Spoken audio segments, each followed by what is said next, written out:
6절 7절 말씀 봉독합니다. 요한복음 19장 6절 7절 말씀입니다. 같이 봉독합니다. 대제사장들과 아랫사람들이 예수를 보고 소리질러 이르되 십자가에 못 박으소서 십자가에 못 박으소서 하는지라. 빌라도가 이르되 너희가 친히 데려다가 십자가에 못 박으라. 나는 그에게서 죄를 찾지 못하노라. 유대인들이 대답하되 우리에게 법이 있으니 그 법대로 하면 그가 당연히 죽을 것은 그가 자기를 하나님의 아들이라 함이니이다. 아멘. 아멘.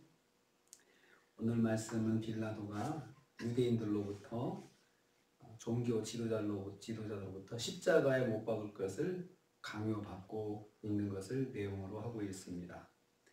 대제사장들과 수하들이 소리를 질렀다. 6절 말씀하고 있습니다. 예수님은 죄가 없다는 말을 들은 종교인들, 대제사장들과 그 수하들이 소리를 질러 소란을 일으켰습니다. 예수를 보고 소리질러 이르되 예수를 보고 소리질러 이르되 그들은 소란을 피워서 빌라도를 압박했습니다. 십자가에 못 박으소서 십자가에 못 박으소서 이렇게 소리를 질렀습니다. 이 문장은 헬라어 문으로 보면은 명령형입니다. 거의 못 박아 이런 말이죠. 십자가에 못 박아 이렇게 소리를 지른 거죠. 그러니까 빌라도한테 강하게 압박을 하는 것입니다.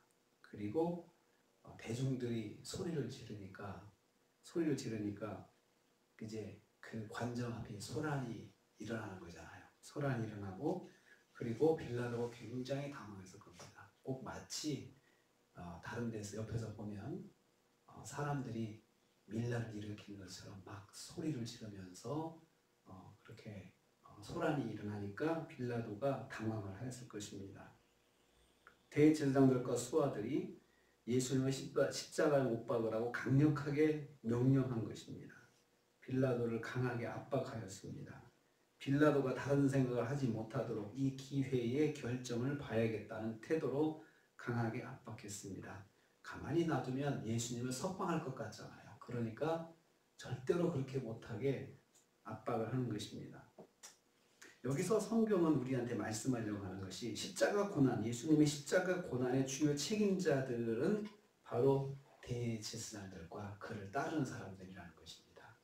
그 자리에는 대제사장만 있었던 것이 아니고 사람들도 따라왔었거든요. 예수님 따르는 사람. 근데 그 사람들이 소리 질렀다고 하지 않고 대제사장들과 그 수하들이 그를 따르는 사람들, 그러니까 시켰겠죠.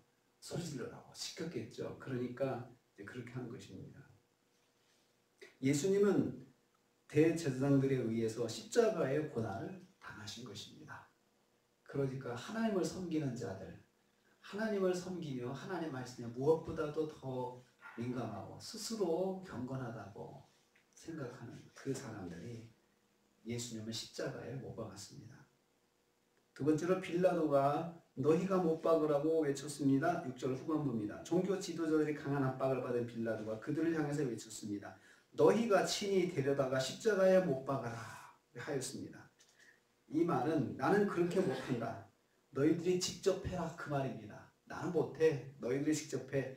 반란죄를 범한 죄인도 아닌 예수님은 십자가형으로 다스릴 수 없다는 것입니다. 우리 법으로는 죄가 없어. 이 사람은 죄가 없어. 그래서 나는 어떻게 할 수가 없는 거야. 그러니까 너희들이 알아서 해. 이렇게 말을 하는 거죠. 그 이유는 예수님에게서 죄를 찾지 못하였기 때문이다 라고 했습니다. 예수님은 로마법에 적용될 죄를 범하지 않았음을 다시 한번 확인하는 거죠. 로마법으로 적용할 법. 그런데 십자가형은 로마법에 의한 형벌이거든요. 그리고 그 십자가형을 받는 사람들은 로마의 반역죄를 범한 사람들, 반란죄, 반역죄, 로마 정부를 공격하는 죄, 이런 사람들은 본보기로 십자가에 매달아서 공포심을 주는 거죠. 우리한테 반역하면 이렇게 된다, 이렇게 보여주기 위해서 로마가 십자가형을 그렇게 행하였습니다.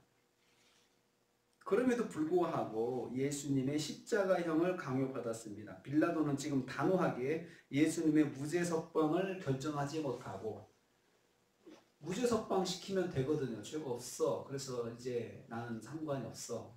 그러면 무죄하니까 이제 돌아가시오라고 하면 되는 건데 그 말을 못하고 끌려다니고 있습니다. 예수님은 무죄 선포를 받고도 십자가형을 받으셨다는 것을 여기서 알 수 있어요. 무죄인데 십자가형이에요. 그러니까 불법인 거죠. 죄가 없으신데 로마의 반역죄로 십자가형을 받으신 거죠.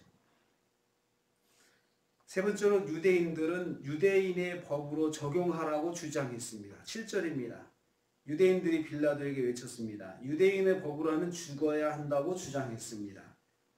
그러면 로마 법정에 세우지 말고 유대인들이 그 공회에서 결정하면 되잖아요. 그들이 주장하는 예수님의 죄는 하나님의 아들이라고 하신 것입니다. 신성모독이죠.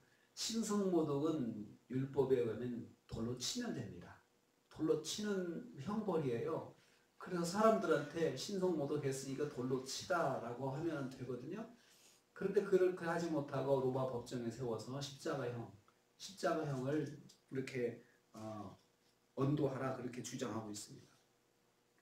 예수님께서 선포하신 말씀 때문에 우리 여기서 기억해야 돼요. 예수님께서 하나님의 아들이다라고 말씀하신 그 부분들이 요한복음에 계속 반복적으로 나타나고 있거든요.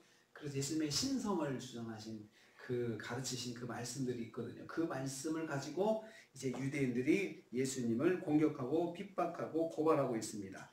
돌로 치는 형을 받아야 하는데 로마법으로 십자가형을 주장했습니다. 이 모든 것이 성경 말씀을 이루는 것이 되었습니다. 말씀대로 되는 것이죠. 예수님은 저주받은 자가 되어 십자가에 달리신다는 말씀을 이루시는 것입니다. 그러니까 예수님께서 전하신 말씀으로 고발을 당하시고 결국은 십자가를 당하시는 것입니다. 그리고 그 말도 안 되는 무죄인데 빌라도는 그 석방도 못하고 질질 끌려다니고 유대인들은 또 엉뚱하게 그러면 유대인의 법대로 돌로 쳐야지 오히려 로마법으로 적용하려고 하고 이 모든 것들이 십자가형으로 이제 저주받은 자가 된다라고 하는 그 말씀을 이루시는 과정이다라고 성경이 말씀하고 있습니다. 예수님은 하나님의 아들 그리스도이심을 선포하신 때문에 십자가에 달리셨습니다. 이걸 통해서 우리가 한번 또 생각해 볼 말씀이 있습니다. 내가 말씀을 의지하고 내가 말씀대로 선포했을 때 그 말씀을 가지고 나를 또 공격할 수가 있다는 거죠. 내가 믿음으로 의지하고 믿음으로 선포한 말씀을 사람들은 그걸 딱 꼬투리 잡고 그 문장 가지고 그거 가지고 나를 공격할 수 있다. 나를 조롱하는 데 사용할 수도 있다. 그러면 그런 생각이 들죠. 내가 말씀을 붙잡고 사는데 왜 이렇게 고난이 오지? 내가 말씀 붙잡은 것이 잘못된 건가? 이런 생각을 할 수가 있죠. 그리고 그 말씀이 나한테 잘못 온 건가? 내가 착각한 것인가? 이런 생각도 하게 되죠. 그런데 예수님 보면 예수님께서 전하신 말씀이 결국 예수님을 고발하는 말씀으로 그냥 돌아왔어요. 예수님 그거 후회하지 않으셨습니다. 그것 때문에 내가 괜히 괜한 말을 했구나 이렇게 하지도 않으셨어요. 우리도 그럴 수 있을 때 그런 일이 날 때 그 내가 받은 말씀을 내가 아멘 하고 붙잡고 의지했으면 그것으로 끝까지 가야 돼요. 그걸 가지고 원망을 하고 내가 괜히 말씀 의지했네. 하나님께서 나한테 이런 말씀 주셔가지고 나를 힘들게 하시네. 이런 생각을 하면 안 된다는 거죠. 때로는 내가 의지한 말씀 때문에 고난도 받을 수 있다. 이것을 우리한테 말씀하고 있습니다. 예수님께서 나는 하나님의 아들이다. 이 말씀 때문에 결국은 유대인들이 그걸 꼬투리 잡아가지고 십자가형까지 가는 것을 통해서 깨닫습니다. 말씀을 붙잡으면 후회함이 없어야 합니다. 말씀을 붙잡으면 그것으로 아멘 했으면 그것으로 끝까지 가야 하는 것입니다. 오늘 하루도 붙잡은 말씀 끝까지 붙잡고 승리하신 하루가 되시기를 주님의 이름으로 축복합니다. 아버지 하나님, 말씀을 붙잡고 아멘 했으면 그것 때문에 고난이 와도 끝까지 붙잡으라 말씀하셨습니다. 아버지 하나님, 우리에게 아버지께서 주신 말씀 또 우리를 인도해 주신 말씀 그 말씀을 우리가 끝까지 붙잡는 하루가 되게 하여 주시옵소서. 감사함을 드립니다. 예물을 받으시고 감사의 제목이 더 넘치도록 범사에 복을 더하여 주옵소서. 예수님의 이름으로 기도하옵나이다. 아멘.